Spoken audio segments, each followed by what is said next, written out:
बेकदर इंसान को अपने पीछे पागल कैसे करें।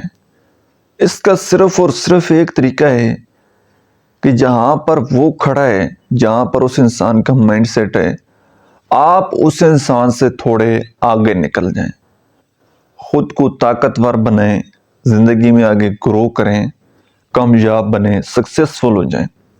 क्योंकि जिस लेवल पर वो खड़ा है, आज भी आप उसी लेवल पर खड़े हैं। और जब तक आप उसी कुएं में रहेंगे, उसी कंफर्ट जोन में रहेंगे, आप उसको अपने पीछे नहीं लगा सकते। आपने जिंदगी में आगे बढ़ना है, जिंदगी में आगे ग्रो करना है, खुद को स्ट्रांग बनाना है, इमोशनली, फिजिकली, फाइनेंशियली, मेंटली, हर तरीके से, साइकोलॉजिकली आपने उस इंसान से अपने आप को मजबूत बनाना है, अपने आप को ताकतवर बनाना है।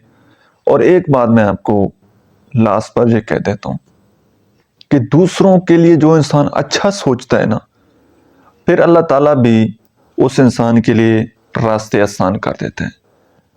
जो इंसान दूसरों की जिंदगी का सुकून बर्बाद करता है, उसकी अपनी जिंदगी का सुकून खत्म हो जाता है। अगर आप उस इंसान से बदला लेने की कोशिश करेंगे, उसको जलील करने की कोशिश करेंगे, इसी चक्कर में अगर आप पड़ गए ना, तो आप जिंदगी में आगे नहीं बढ़ पाएंगे। एक रास्ता है ना, लोग आगे से गुजर रहे हैं, आप किसी का रास्ता रोकेंगे, आगे खड़े हो जाएंगे, तो वो तो डेफिनेटली नहीं पहुंचेगा अपनी मंजिल पर, लेकिन आगे आप भी नहीं बढ़ रहे, आप भी वहीं के वहीं खड़े हैं। तो आप ईगल हैं, कौवे के लेवल पर अपने आप को मत लाएं, क्योंकि कौवे के लेवल पर आने के लिए आपको अपना मियार थोड़ा सा गिराना पड़ता है। तो आपने हवाओं में ऊंचा उड़ जाना है, आगे इतना बढ़ जाना है कि वो आपके मियार तक पहुंच ही ना सके।